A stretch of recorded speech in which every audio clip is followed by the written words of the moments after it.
யோசேப்பு எகிப்துக்கு கொண்டு போகப்பட்டான்.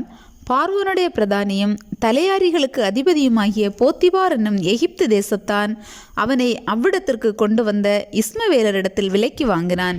கர்த்தர் யோசேப்போட இருந்தார். அவன் காரிய சித்தி உள்ளவன் ஆனான். அவன் எகிப்தியராகிய தன் எஜமானுடைய வீட்டிலே இருந்தான்.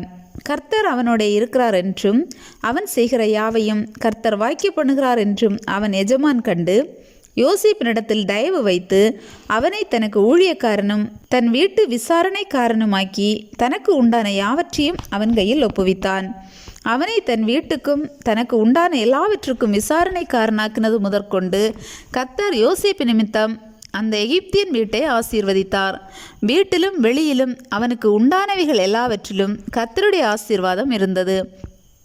ஆகையால் அவன் தனக்கு உண்டானதை எல்லாம் யோசேப்பின் கையிலே ஒப்பு கொடுத்துவிட்டு தான் புசிக்கிற போஜனம் தவிர தன்னிடத்திலிருந்த மற்றொன்றை குறித்தும் விசாரியாதிருந்தான். யோசேப்பு அழகான ரூபமும் சௌந்தரிய முகமும் உள்ளவனாயிருந்தான். சில நாள் சென்றபின் அவனுடைய எஜமானன் மனைவி யோசேப்பின் மேல் கண் போட்டு என்னோடே சயனி என்றாள். அவனோ தன் எஜமானுடைய மனைவியின் சொல்லுக்கு இணங்காமல் அவளை நோக்கி, இதோ வீட்டிலே என்னிடத்தில் இருக்கிறவைகளில் யாதொன்றை குறித்தும் என் ஆண்டவன் விசாரியாமல் தமக்கு உண்டான எல்லாவற்றையும் என் கையில் ஒப்பித்திருக்கிறார். இந்த வீட்டிலே என்னிலும் பெரியவன் இல்லை. நீ அவருடைய மனைவியாய் இருக்கிறபடியால் உன்னை தவிர வேறொன்றையும் அவர் எனக்கு விலக்கி வைக்கவில்லை. இப்படி இருக்க நான் இத்தனை பெரிய பொல்லாங்குக்கு உடன்பட்டு தேவனுக்கு விரோதமாய் பாவம் செய்வது எப்படி என்றான்.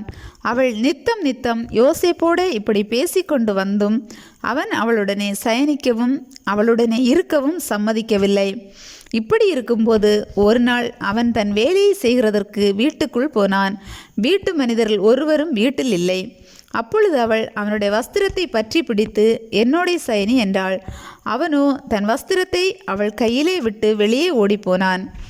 அவன் தன் வஸ்திரத்தை அவள் கையிலே விட்டு வெளியே ஓடிப்போனதை அவள் கண்டபோது அவள் தன் வீட்டு மனிதரை கூப்பிட்டு, பாருங்கள், எபிரேய மனுஷன் நம்மிடத்தில் சரசம் பண்ணும்படிக்கு அவனை நமக்குள் கொண்டு வந்தார். அவன் என்னோடே சயனிக்கும்படிக்கு என்னிடத்தில் வந்தான். நான் மிகுந்த சத்தமிட்டு கூப்பிட்டேன். நான் சத்தமிட்டு கூப்பிடுகிறதை அவன் கேட்டு தன் வஸ்திரத்தை என்னிடத்தில் விட்டு வெளியே ஓடி போய்விட்டான் என்று சொன்னாள்.